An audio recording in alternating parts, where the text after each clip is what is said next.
अस्सलामुअलैकुम, मैं हूं इरम काशिफ और आप देख रहे हैं प्राइम कनाडा न्यूज। बुलेटिन में सबसे पहले एक नजर हेडलाइंस पर। सस्काचेवान का दोबारा खुलने का अमल आज से शुरू हो रहा है। टोरंटो में सालगिरह की तकरीब में फायरिंग से 3 बच्चे और एक शख्स जख्मी। मुल्क के दारुल हुकूमत में कोरोना के मरीजों की तादाद ओटावा से कहीं ज्यादा है। कनाडा रवां साल मजीद मुहाजिरीन और उनके अहले खाना को दाखिल होने की इजाजत देगा। क्यूबिक ने 24 जून तक वॉक इन क्लिनिक्स के लिए फाइजर वैक्सीन लगाना बंद कर दी। आसिफ अली जरदारी अहम दौरे के सिलसिले में लाहौर पहुंच गए। बिलावल भुट्टो की तकरीर सेंसर करने के मामले की तहकीकात होनी चाहिए, कादिर पटेल। शहबाज शरीफ की बलूचिस्तान के अपोजिशन अरकान पर लाठी चार्ज की मजम्मत। कौमी एयरलाइन PIA की पहली एयर सफारी परवाज इस्लामाबाद से रवाना। जिन लोगों ने रेस्क्यू 1122 एक्ट पर अमल दरामद में रुकावटें खड़ी की, उनके खिलाफ कार्रवाई की जाएगी, परवेज इलाही। कराची समेत सिंध में प्राइमरी स्कूल पीर 21 जून से खोल दिए जाएंगे। और ईरान में 13वीं सदारती इंतखाबात में क़दामत पसंद उम्मीदवार इब्राहिम रईसी कामयाब। हेडलाइंस आपने मुलाहिजा फरमाई और अब शामिल करते हैं खबरों की तफसील। और बुलेटिन में सबसे पहले बात करेंगे कनाडा की। सस्काचेवान का दोबारा खोलने का अमल 20 जून से शुरू हो रहा है, लेकिन इससे पहले मजीद 20,000 अफराद को कोरोना वैक्सीन लगानी होगी। सस्काचेवान के कारोबारी अफराद ने कोरोना वायरस से निपटने के लिए मजीद इक़दाम कर लिए हैं, क्योंकि 20 जून से सूबा अब पाबंदियों में नरमी कर रहा है। नरमी के बाद सूबे में 150 अफराद तक का इज्तिमा करने की इजाजत होगी। इसके अलावा लोग रेस्टोरेंट्स में बैठकर खाना खा सकेंगे। हुकूमती अहलकार का कहना है कि सस्काचेवान में शादी के इज्तिमाआत के अलावा दीगर मजहबी इज्तिमाआत से भी पाबंदी हटा ली गई है। सस्काचेवान की इंतजामिया सूबे में नरमी के बाद के हालात पर काबू पाने के लिए तैयार है। सूबा दोबारा खुलने के दूसरे मरहले में दाखिल हो रहा है, जबकि तीसरे मरहले में दाखिल होने के लिए अभी वक्त है। इमिग्रेशन, पनागुज़ीना और शहरियत के वजीर मार्को ने कहा है कि कनाडा आलमी बहरान से निपटने के लिए की जाने वाली कोशिशों के हिस्से के तौर पर रवां साल मजीद मुहाजिरीन और उनके अहले खाना को दाखिल होने की इजाजत देगा।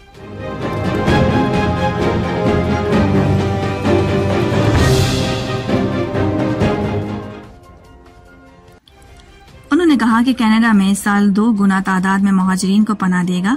ऐसे मुहाजिरीन जिन्होंने रिहाइश के लिए कानूनी तौर पर दरखास्त दी है या उनके खानदान के लोग पहले से यहाँ रहते हैं।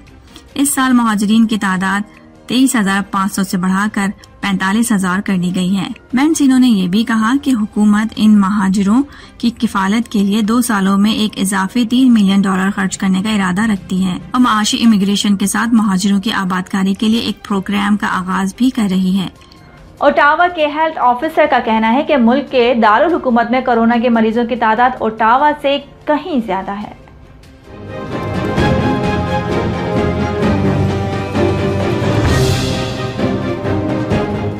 ओटावा में कोरोना वायरस से मुतासरा 13 नए मरीजों के इजाफे के बाद मजमूई तादाद 245 हो गई है और अब हालिया दिनों में कोरोना वायरस फैलने की शरह 3% से भी कम रह गई है। लेकिन सेहत के एसोसिएट मेडिकल ऑफिसर डॉक्टर ब्रेंडेट ने एक प्रेस कॉन्फ्रेंस में कहा कि OPH की रिपोर्ट्स शहर में कोविड-19 की असल सतह से कहीं कम बता रही है। उन्होंने शहर के गंदे पानी के निजाम में मौजूद कोविड-19 वायरस सिग्नल को ट्रैक करने वाले आदादोशुमार की निशानदही की, जो गुज़िश्ता 2 हफ्तों के दौरान बढ़ गया है। उन्होंने मजीद कहा कि शहर में कोरोना वायरस ट्रांसमिशन की सतह गुज़िश्ता साल के मुकाबले में कहीं ज्यादा है।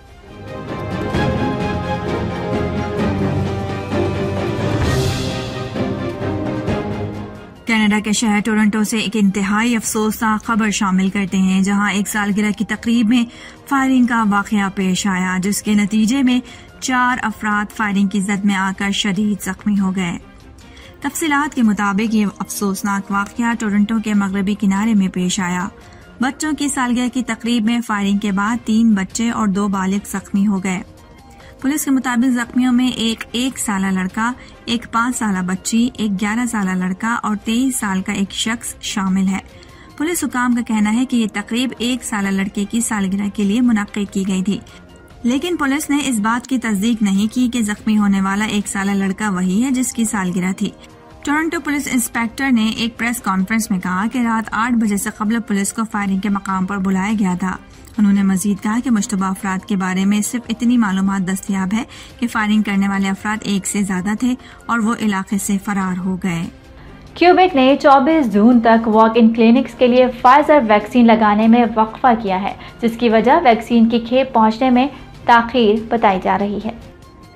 क्यूबेक की वजारत सेहत ने ऐलान किया है कि वॉक इन कोविड-19 वैक्सीनेशन क्लिनिक आर्जी तौर पर सप्लाई में ताखीर की वजह से फाइजर वैक्सीन की पेशकश बंद कर देंगे।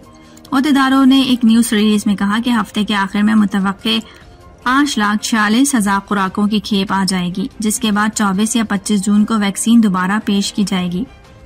बयान में मजीद कहा गया कि इस तनाजुर में वैक्सीनेशन टीमों की तरजीह ये है कि फाइजर की खुराकें पहले से तयशुदा वैक्सीनेशन सरगर्मियों को जारी रखने और पहले से ऐलान करदा लोगों के लिए काफी मिकदार में हों। और अब बुलेटिन में बात करते हैं कुछ पाकिस्तान से। साबिक सदर और पाकिस्तान पीपल्स पार्टी के शरीक चेयरमैन आसिफ अली जरदारी एक अहम दौरे के सिलसिले में लाहौर पहुंच गए हैं। सराय के मुताबिक कई अहम शख्सियात की साबिक सदर आसिफ जरदारी से लाहौर में मुलाकात मुतवक्के है और पीपल्स पार्टी में शमूलियत भी उनकी मुतवक्के है।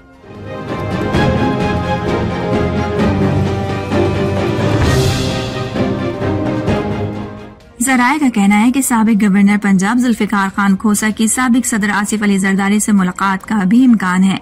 पीपल्स पार्टी को पंजाब में मुतहरिक करने के लिए आसिफ अली जरदारी ने माजी की हलीफ जमातों से राब्ते भी किए हैं। आसिफ अली जरदारी मुल्क की सियासत में मुतहरिक मुख्तलिफ अहम शख्सियात से भी राब्ते में हैं। पीपल्स पार्टी के जराये के मुताबिक कासिम जिया को पंजाब में अहम जिम्मेदारी दिए जाने का इम्कान है। सराय ने यह भी बताया है कि आसिफ अली जरदारी दौरा लाहौर में अपना तिब्बी मुआयना भी कराएंगे। वो पीपल्स पार्टी पंजाब के मुख्तलिफ इजलासों की सदारत भी करेंगे। सिंध कोरोना टास्क फोर्स के इजलास में फैसला किया गया है कि कराची समेत सिंध में प्राइमरी स्कूल पीर 21 जून से खोल दिए जाएंगे।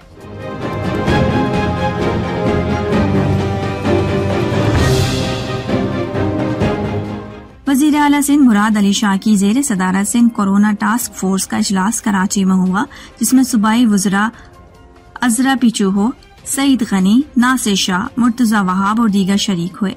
इजलास में फैसला किया गया कि सूबे में मौजूद तमाम दरगाहें, अम्यूजमेंट पार्क्स और इंडोर जिम्स 28 जून को खोल दिए जाएंगे। इजलास में वज़ीर आला सिंध मुराद अली शाह को दी गई ब्रीफिंग के मुताबिक सिंध में कोरोना वायरस के केसेस में कमी हो रही है, जबकि कोरोना तशखीसी शरह 3.9% हो गई है। वज़ीर आला सिंध मुराद अली शाह ने कहा कि ये कमी तब तक होती रहेगी जब तक अवाम SOPs पर अमल दरामद करते रहेंगे। टास्क फोर्स को ब्रीफिंग में बताया गया कि कराची में कोरोना वायरस की तशखीसी शरह 8.8 और हैदराबाद में 4.3% है। स्पीकर पंजाब असम्बली चौधरी परवेज इलाही ने कहा है कि जिन लोगों ने रेस्क्यू 1122 एक्ट पर अमल दरामद में रुकावटें खड़ी की, उनके खिलाफ कार्रवाई की जाएगी।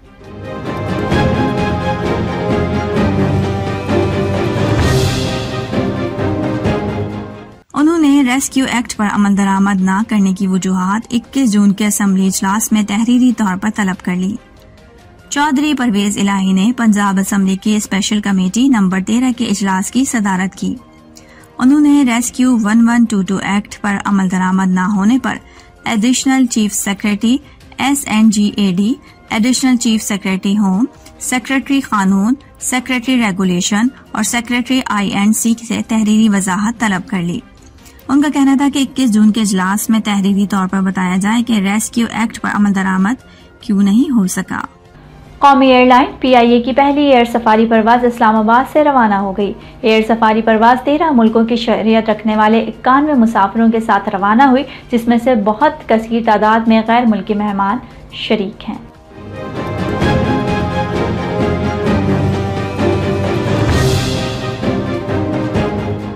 गैर मुल्की सयाह पाकिस्तान के हसीन पहाड़ी सिलसिलों को देखने के लिए जोशो खरोश का इजहार कर रहे हैं। वफाकी वज़ीर बराए तवानाई हमाद अजहर भी ज़ाती हैसियत से सयाहों में शामिल हैं। एयर सफारी का एक तरफा सफरी दौरानिया 1 घंटे होगा। सयाहों को बुलंद तरीन पहाड़ों K2, नागा पर्वत, ब्रॉड पैक, दुनिया के बुलंद तरीन ग्लेशियर्स और झीलों की फजाई सैर कराई जाएगी। एयर सफारी कालाम, झील सैफुल मुलुक, नागा पर्वत, K2 से गुजरकर स्कर्दो में लैंड करेगी। एयर सफारी इस्कुर्दो शहर में 2 घंटे क़याम करेगी। मुसाफिरों को खुसूसी बसेस के जरिए सयाहती मकाम शंग्रीला ले जाया जाएगा। पाकिस्तान पीपल्स पार्टी के रुकने कौमी असम्बली अब्दुल कादिर पटेल ने बजट को ख्याली करार दे दिया, जबकि उन्होंने चेयरमैन पाकिस्तान पीपल्स पार्टी बिलावल भुट्टो जरदारी की तकरीर सेंसर होने की तहकीकात कराने का मुतालबा भी किया है।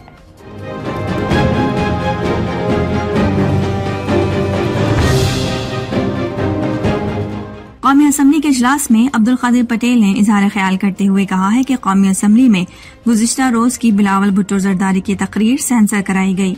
तकरीर सेंसर होने की तहकीकात कराई जाए। स्पीकर के हुक्म के बगैर तकरीर कैसे सेंसर की गई? उन्होंने कहा कि हुकूमत ने दावा किया है कि लोगों की क़ुव्वत खरीद में इजाफा हुआ है। हकीकत यह है कि मुल्क में बेरोजगारी और महंगाई में इजाफा हुआ है। 1 माह में ऐसा क्या हुआ कि शरह नमू 4% पर पहुंच गई। अब्दुल कादिर पटेल ने मजीद कहा कि बजट की किताबें जो एक दूसरे को मारने के काम आती हैं वो बेकार हैं। उस दिन बाकायदा ऐवान में किताबें उछालने की ड्यूटी लगाई गई। मुस्लिम लीग नून के सदर और कौमी असम्बली में कायदे हिज़्ब इख्तिलाफ शहबाज शरीफ ने बलूचिस्तान के अपोजिशन अरकान पर लाठी चार्ज की मजम्मत की है।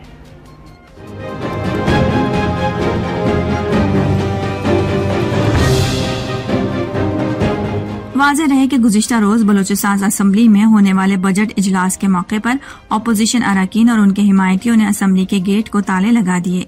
अपोजिशन ने वज़ीर आला बलूचिस्तान जाम कमाल खान और हुकूमती अरकान को असम्बली में दाखिल होने से रोकने की कोशिश की तो पुलिस एक्शन में आ गई। पुलिस ने बख्तरबंद गाड़ी की मदद से गेट को तोड़ डाला। इस दौरान होने वाली हंगामा आराई, पुलिस के लाठीचार्ज और आंसू गैस की शेलिंग के नतीजे में 3 अरकान असम्बली जख्मी हुए, जबकि स्पीकर बलूचिस्तान असम्बली अंदर दाखिल न हो सके। उन्होंने ये भी कहा कि इंतशार और जबर के हथकंडे गैर जमहूरी, गैर पार्लिमानी और गैर सियासी हैं। ईरान में 13वीं सदारती इंतखाबात में क़दामत पसंद उम्मीदवार इब्राहिम रईसी कामयाब हो गए। उन्हें वाज़ेह बढ़तरी हासिल है।